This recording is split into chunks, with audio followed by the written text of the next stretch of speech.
Hey there. Buckle up for a new episode of Executive IT, Autonomous IT's podcast designed to equip you with the insights you need to make smart, informed decisions about moving your organization towards more efficient IT investments. Today, we're diving into a topic that feels especially timely: spring cleaning, not in the closets, but in your company's tech stack.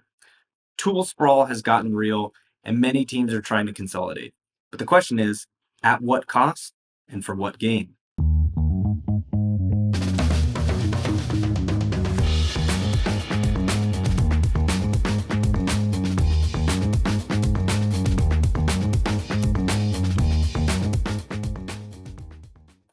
In this episode of Executive IT, we are thrilled to have our guest host, Paul Shoning, General Counsel here at Automox. In addition to keeping us on the rails at all times as our GC, Paul has a long and diverse background in leadership positions that give him a unique perspective on tackling an array of issues businesses face day to day.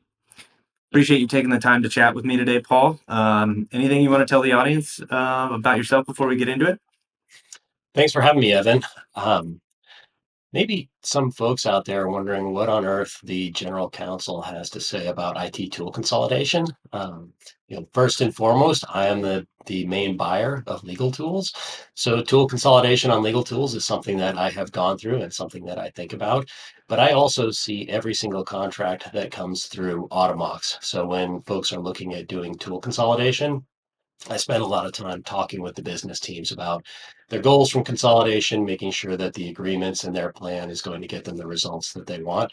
So this is a movie that I've seen quite a few times, and I've seen it when it works out well because they don't come back, and I've seen it when it goes poorly because folks come back to me to ask what they can do to get back to the way things were before they consolidated. Yeah, you have a unique perspective being on both sides. You're the legal point of contact for any vendor that anybody acquires here, but you also lead kind of your own tool acquisition and your own tool tech stack management. So we're excited to have you here. I think it's going to be a good conversation. Let's start at the top. Motivations and intent. First question: why consolidate? You review hundreds of requests every single year. Are you seeing teams do this primarily for improved functionality, cost savings, mixture of both?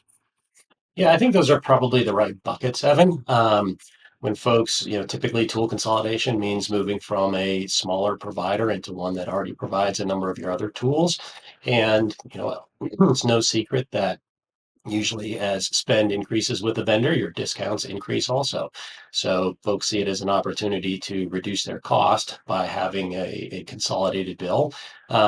Sometimes also larger vendors, especially if it's an integrated product, will focus on what they can provide as the integrated ecosystem rather than buying point solutions.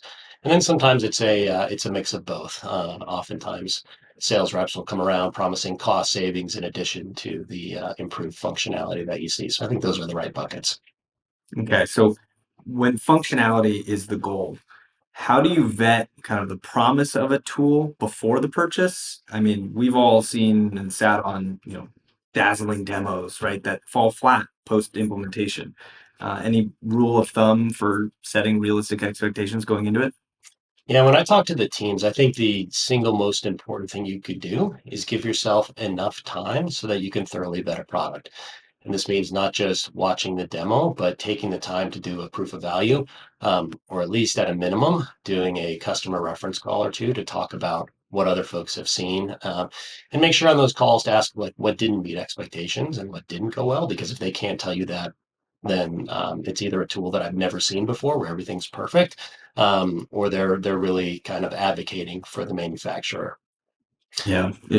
I do ask other folks also though to, even if you do a demo, it can be hard sometimes in a demo environment to fully integrate a product. And a lot of times with today's integrated ecosystems, it's those integrations into your other tools that really will drive the improved functionality that you're going to see. It's how well this tool plays with Salesforce or with Marketo or with your billing software. And that can be sometimes hard to tell and hard to test in a proof of value. So I do ask folks, look, if you if you only got 80% of what you thought you were going to get, would you still be happy with this? And just try to handicap it a bit to make sure that even if it doesn't live up to 100% of your expectations, it's still a good transition and it's still a good decision. Yeah, you mentioned a topic, right? Plan ahead, right? We've talked about on this podcast a few times. Different guests have mentioned that same thing. Plan ahead, communicate, right, with your stakeholders, with your cross-functional teams. At the end of the day, you're buying a tool to solve a problem, right? And if you create a new problem because you didn't give yourself enough time to cut over from one tool to another, you've kind of undercut the value from day one, and it oftentimes leads to a lot more pain than you initially experienced. Yeah, and I think that actually has a couple of flavors, Evan. So it's important to plan ahead on the front end to make sure you have enough time to sort of thoroughly vet any tool that you're going to buy. But then I strongly recommend that folks have some overlap with their existing tool. So it's not a cutover where you bring the new tool online and your current tool goes away that day or even that week. You give yourself a couple weeks so that if something doesn't go as planned, that you're not suffering a business impact from a cutover that didn't work as well as you thought it would. Yeah, that's a great topic because finance professionals, right? You wouldn't think that that's kind of our mindset, right? A lot of the times, if you're not a finance person, going to a finance person, asking them for budget for a new tool or, this migration to a new tool. A lot of the times you might have this mindset of, well, I can't buy a new tool until that old tool's contract runs out. Quite the opposite, right? We understand kind of the risk nature of migrating and how much time that will take to migrate a process from one tool to another. We expect and hope you plan for that overlap, right? So again, communication early and often, planning with your cross-functional stakeholders. I think that's a huge theme here that's come back again. Yeah, absolutely. And I think it also weighs into the other bucket that we talked about, which was cost savings. If you give yourself enough time to really plan a transition and do a thoughtful negotiation, you will end up with a far better price than you would have if you had 2 weeks to negotiate it, especially if the manufacturer finds out. And once somebody knows that you are between a rock and a hard place because your tool's going away and you must purchase a replacement, you've got no negotiating leverage. So the earlier you start, the more you de-risk your transition, but also the better deal you can get. And maybe even your existing manufacturer comes back with a sweetheart deal that makes sense to stay on your current plan and not consolidate. Yep, well said. Perfect. Good segue into kind of another topic that's central to your role as general counsel, right? Risk management and diligence. We talk about planning a lot so far today. What does a well-managed cutover look like? Any frameworks for reducing risk other than plan ahead?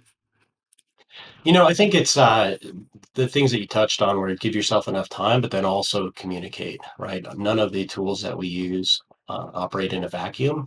And a lot of times, the support that you're going to need from another tools administrator or another business owner. If you're end of quarter and you're needing support from our sales operations team, you're not going to get it for your cutover. So making sure you think not just about your own tool, but about who else's support you're going to need throughout the organization to make it successful, and make sure that you've lined up that support and thought about the timing well ahead of time. Yeah. Yeah. Again, communication is key. Bring your stakeholders in early and often. Make it known across the organization that this is happening. Oftentimes there's some downstream processes that are impacted that you might not know about firsthand, right? When you go into this, but again, planning that forethought to, bring in other stakeholders, right? Timing around a quarter end. If you need to rely on your Salesforce team, that's key, right? Again, all these things are just, they center around, planning, right? And thinking through kind of start to finish what that cutover looks like. Um, on this topic, any advice for how you prepare for kind of what if it doesn't work, right? That scenario you mentioned in the beginning where lower your expectations by 20%, would you buy it? Any advice there? Yeah, I think it's helpful to start by sort of dispelling a myth that the general counsel can go and make some legal magic happen and get you out of a bad relationship with a new manufacturer or with an integrated tool that's just not working out well.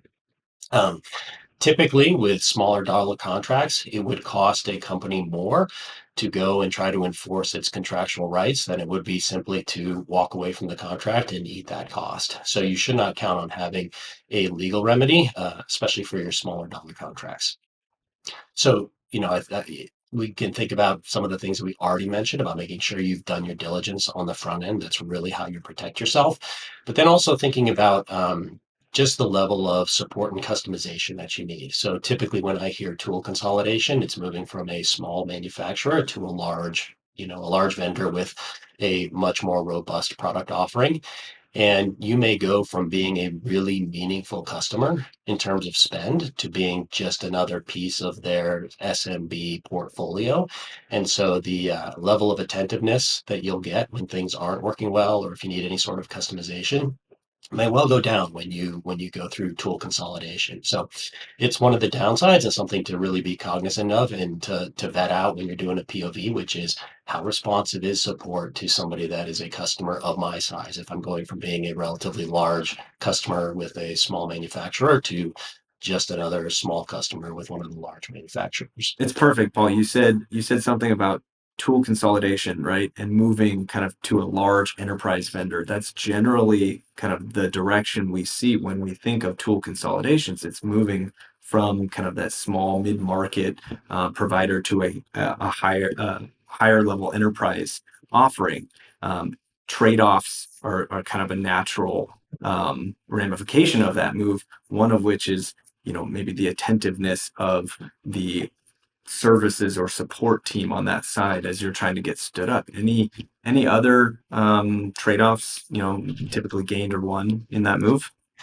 Yeah, one of the things that I think about is how did the larger manufacturer grow and build their platform? So it may be that this manufacturer has built a large integrated offering that is allowing you now to do some tool consolidation, and they've done it in a really thoughtful way that makes your life a lot easier, right? Because instead of trying to manage some of these integrations yourself, that's all taken care of.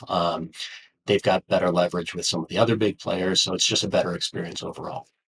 I have also seen when companies grow really fast, especially by M&A, where they buy a whole bunch of disparate point solutions and then they try to wrap them together under a UI. But under the covers, everything's still running separately. And I've seen that be a poor experience because you're expecting to get some efficiencies, you're expecting to get a better outcome. Really, it's no better than what you already have. It's just wrapped under.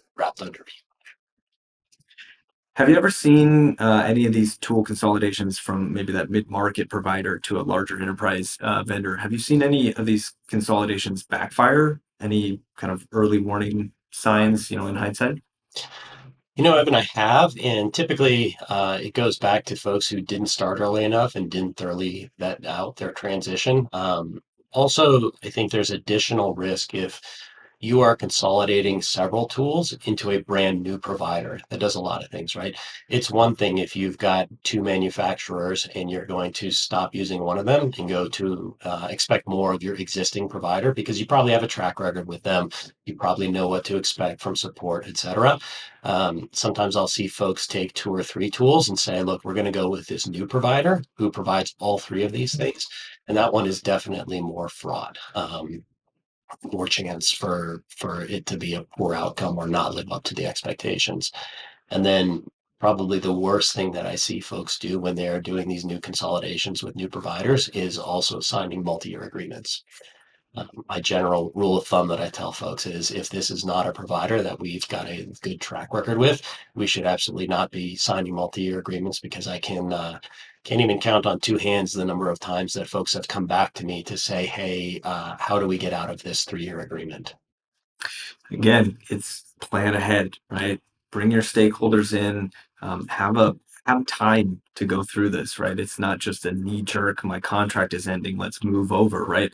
Have that foresight. And it's okay to start these migration discussions with your cross-functional counterparts 6 months ahead, right? Give yourself time. I think that's cannot be overstated enough.